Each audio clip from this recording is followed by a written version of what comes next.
Welcome to Shadyside, where an ancient evil is responsible for a series of brutal murders that have plagued their town for over 300 years.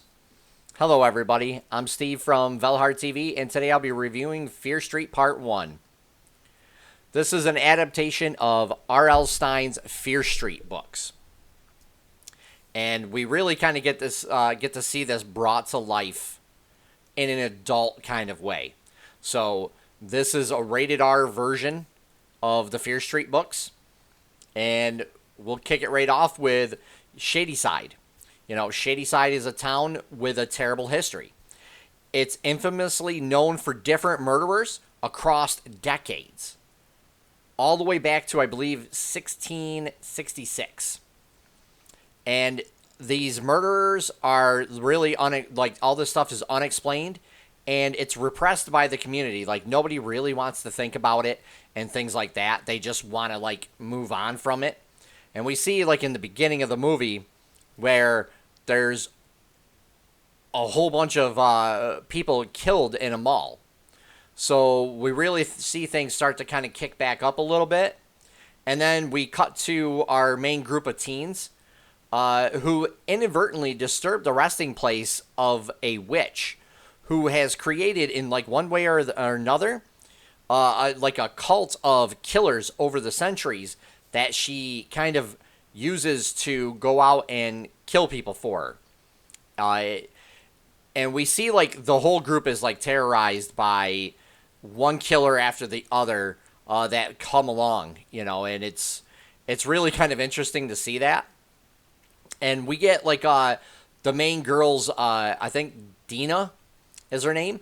She, her little brother basically knows this whole legend about the witch, and he's kind of pieced together that these killers are possessed by her, and they go through this whole thing throughout the movie, and they try to solve what's going on because one of the girls in the group is targeted by the witch, basically. And this movie is packed with a lot of nostalgia for the 90s, even the 80s slasher movies, and it includes references to Night of the Living Dead, the axe slashing from basically The Shining, Jaws, and even references to Poltergeist in this. So I really kind of liked that part, I thought it was really kind of good.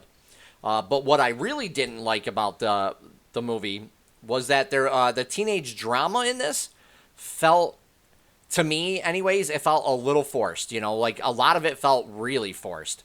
And it also slowed the pace of the movie down, that I think it kind of stalled it a little bit in a couple of scenes where you were like, oh, really? Can we just, move past this real quick? Because I want to get back to the killers chasing everybody, because that's what I'm watching this for. So I really felt that was a downside to this.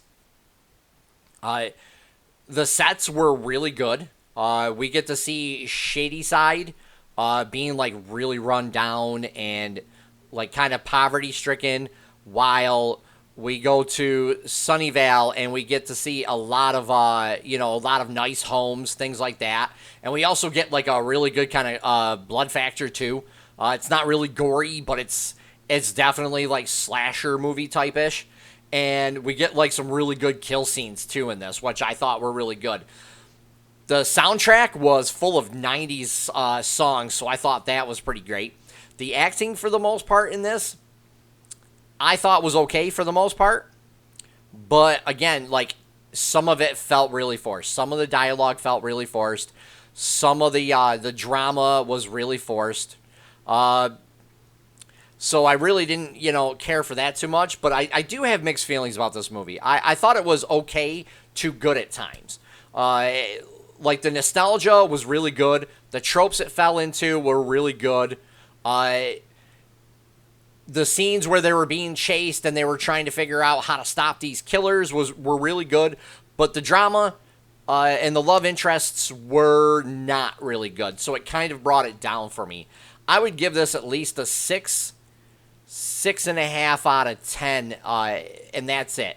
Hopefully, the part 2 that comes out tomorrow night kicks things off a little bit more and is a little bit better. But if you guys like what I do, please hit the like button and also subscribe. Take care for now, everybody.